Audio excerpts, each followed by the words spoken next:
कहानी की शुरुआत एक बड़े और आधुनिक शहर अमेरिका से होती है। यहां अब धीरे धीरे एक खतरनाक वायरस फैल रहा है, जिसे ज़ॉम्बी वायरस कहा जा रहा है।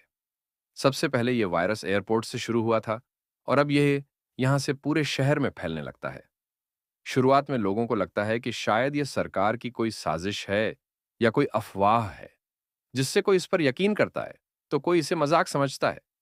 लेकिन जैसे जैसे वक्त गुजरता है और हालात बिगड़ने लगते हैं, तो सबको समझ में आने लगता है कि यह सच में एक जानलेवा वायरस है। यह वायरस इंसानों को एक शैतान के जैसा बना देता है। जो भी इस वायरस से संक्रमित होता है, वो जॉम्बी बन जाता है और फिर दूसरों को काटकर उन्हें भी जॉम्बी बना देता है। अब पूरा शहर डर के साए में जी रहा है। लोग घबराए हुए हैं और सरकार भी परेशान है। किसी को कुछ समझ नहीं आ रहा कि इस हालात से कैसे निपटा जाए। सरकार धीरे धीरे सारे टीवी नेटवर्क और मोबाइल सिग्नल बंद करने लगती है, जिससे लोग एक दूसरे से संपर्क भी नहीं कर पा रहे। इसी अफरा तफरी में एक आम परिवार भी अमेरिका छोड़कर बाहर जाने की कोशिश कर रहा होता है।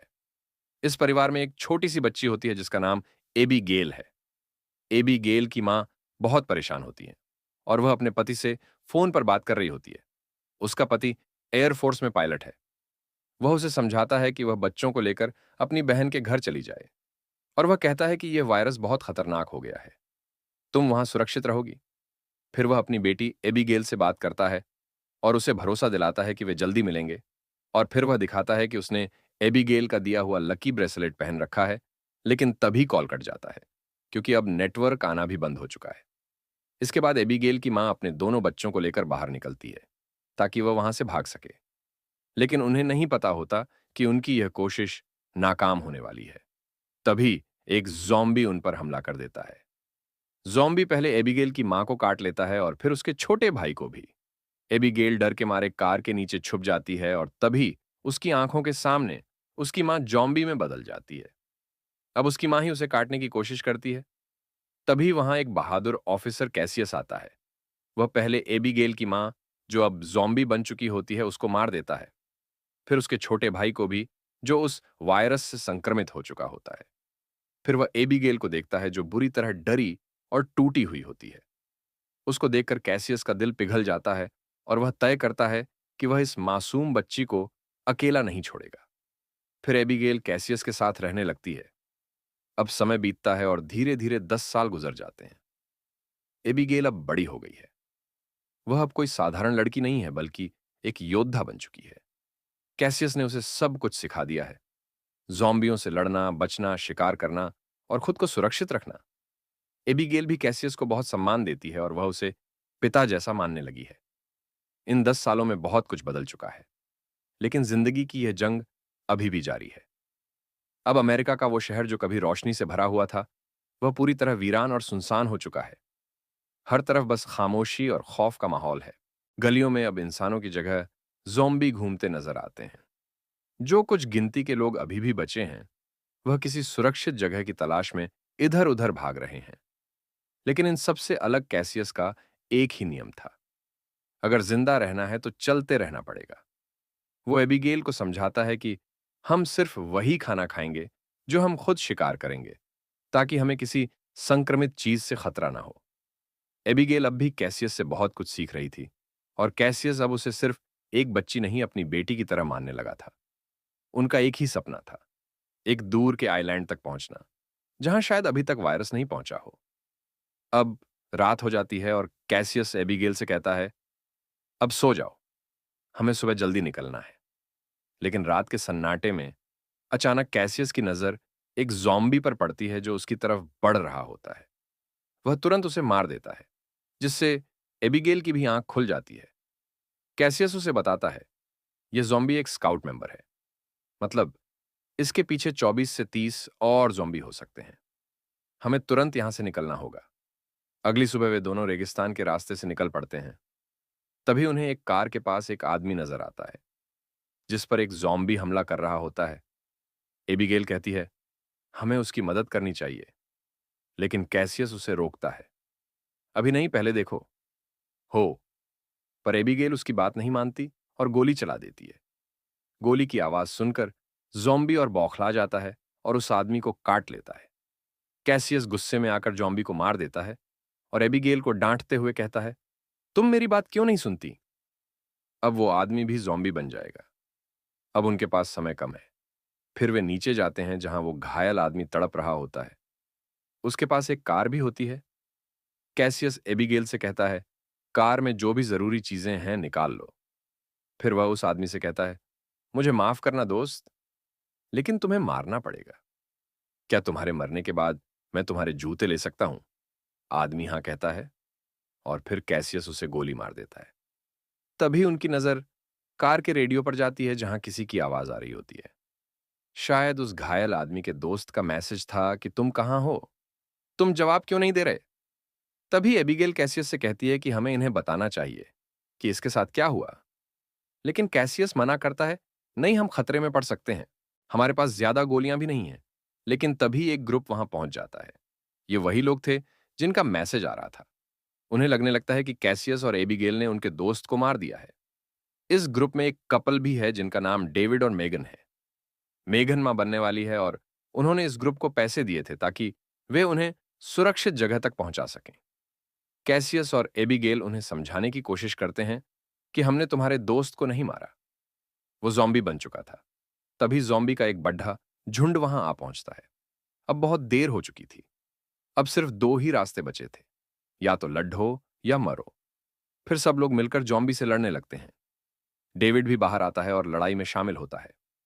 लेकिन कैसियस देखता है कि ज़ॉम्बी लगातार बढ़ते जा रहे हैं। जितनों को वे मारते हैं, उतने और बनते जा रहे हैं, क्योंकि हर काटा गया इंसान खुद एक ज़ॉम्बी बन जाता है। तभी कैसियस को एक कार दिखती है जिससे वह डेविड, मेगन और एबिगेल को कार में बैठाता है और वहां से निकल जाता है। पर जो ज़ॉम्बी का लीडर था, वह अब गुस्से में है। उसने देख लिया है कि कैसियस और एबिगेल ने उसकी फौज को मारा है और अब वह अपनी पूरी ताकत के साथ उनका पीछा करने का फैसला करता है। दूसरी तरफ भागते भागते कैसियस की कार बीच रास्ते में खराब हो जाती है, जिससे कैसियस परेशान हो जाता है। उसे समझ नहीं आता कि वह क्या करे। डेविड बताता है कि यह कार अब ठीक नहीं हो सकती क्योंकि इसके जरूरी पार्ट्स नहीं हैं। फिर एबिगेल डेविड और मेगन से खुश होकर पूछती है, तुम लोग कहां जा रहे हो? डेविड बताता है, हम एक बोट कॉलोनी में जा रहे हैं जो समंदर के बीच में है। वहां जम भी नहीं पहुंच सकते। वहां खाना पानी और डॉक्टर भी हैं। वह एबिगेल और कैसियस को भी साथ चलने का ऑफर देता है, लेकिन कैसियस मना कर देता है। हम लोग कहीं और जा रहे हैं, तुम लोग हमारे साथ कुछ दूरी तक चल सकते हो, पर आगे नहीं। डेविड को यह बात बुरी लगती है, लेकिन वह कुछ नहीं कहता। किसी को नहीं पता था कि जॉम्बी की एक बड़ी फौज अब भी उनके पीछे है और धीरे धीरे मेघन की डिलीवरी का समय भी नजदीक आ रहा है। अब रात होने को थी। अंधेरा फैल रहा था और चारों लोग काफी थक चुके थे। डेविड ने कैसियस से कहा, है कहीं रुक जाना चाहिए, वैसे भी रात हो रही है और आराम करना जरूरी है। कैसियस भी समझ रहा था कि मेघन की तबीयत ठीक नहीं है, इसलिए उन्होंने फैसला किया कि कुछ समय एक स्कूल में रुकेंगे। कैसियस और एबिगल स्कूल के अंदर जाते हैं और चारों तरफ अच्छे से जांच करते हैं कि कोई जॉम्बी तो नहीं है। स्कूल सुनसान था, वहां पर कोई नहीं दिखता, जिससे उन्होंने तय किया कि आज रात वह यहीं पर रुकेंगे। फिर कैसियस ने एक मैप निकाला और डेविड से कहा, हम तुम्हें कुछ दूरी तक साथ लेकर जाएंगे और फिर तुम दोनों अपने रास्ते और हम अपने रास्ते जाएंगे। यह सुनकर डेविड और मेघन दोनों परेशान हो जाते हैं। उन्हें डर है कि अगर कैसियस उनके साथ नहीं रहेगा तो वे शायद जिंदा ना बचे, जिससे वे कैसियस से मिन्नत करते हैं, प्लीज हमारी मदद करो, हमारे साथ चलो। लेकिन कैसियस उन्हें समझाता है, मैं अब तक इसलिए जिंदा हूं क्योंकि मैं अकेला रहता हूं। ग्रुप में रहने से खतरा बढ़ता है। अगर तुम्हारा कोई अपना ही ज़ॉम्बी बन जाए तो तुम्हारे लिए सबसे बड़ा खतरा वही बन सकता है। कम लोग रहेंगे तो सरवाइव करने का मौका ज्यादा होगा। यह कहकर कैसियस वहां से चला जाता है। एबिगेल को कैसियस की यह बात बिल्कुल पसंद नहीं आती। उसे मेघन की हालत देखकर दुख होता है क्योंकि वह गर्भवती है और बहुत तकलीफ में है। एबिगेल कैसियस से कहती है, हमें उसकी मदद करनी चाहिए। लेकिन कैसियस नाराज हो जाता है और उसे डांटते हुए कहता है, तुम्हें पता है आज तुमने क्या किया? रेगिस्तान में अगर तुमने वो गोली ना चलाई होती तो हम खतरे में नहीं पड़ते। मैंने जब कहा था कि चलो तो तुमने मेरी बात क्यों नहीं मानी? एबिगेल ये सब सुनकर गुस्से में वहां से चली जाती है। अब कैसियस को भी एहसास होने लगता है कि शायद एबिगेल ठीक कह रही है। वह डेविड के पास जाता है और डेविड उससे कहता है, हमारी आखिरी उम्मीद वो समुद्र वाला पोर्ट है जहां कॉलोनी है। मैं नहीं चाहता कि मेरा बच्चा इन शैतानों के बीच जन्म ले। प्लीज हमारी मदद करो। ऐसा सुनकर कैसियस का दिल पिघल जाता है और वह मदद करने का फैसला करता है। लेकिन तभी डेविड के पैर में अचानक दर्द होता है। कैसियस पूछता है, क्या हुआ तुम्हें? डेविड जवाब देता है, बस थोड़ा पैर मुड़ गया है। कुछ खास नहीं, लेकिन सच्चाई कुछ और ही थी। असल में डेविड को एक जंबी काट चुका था। यह बात सिर्फ वही जानता था। दरअसल यह वायरस किसी को ज़ॉम्बी बनाने में कभी एक दिन लगाता है, तो कभी एक हफ्ता। डेविड को डर है कि वह कहीं खुद ही अपनी पत्नी को ना मार दे। लेकिन वह यह किसी को नहीं बता रहा था, क्योंकि अगर सबको पता चल गया तो वह उसे जान से मार देंगे। इस सब के बीच अगली सुबह होती है। एबिगेल की नींद खुलती है और वह देखती है कि ज़ॉम्बी स्कूल में घुस रहे हैं। एक ज़ॉम्बी उस पर हमला कर देता है, लेकिन वह खुद को बचा लेती है।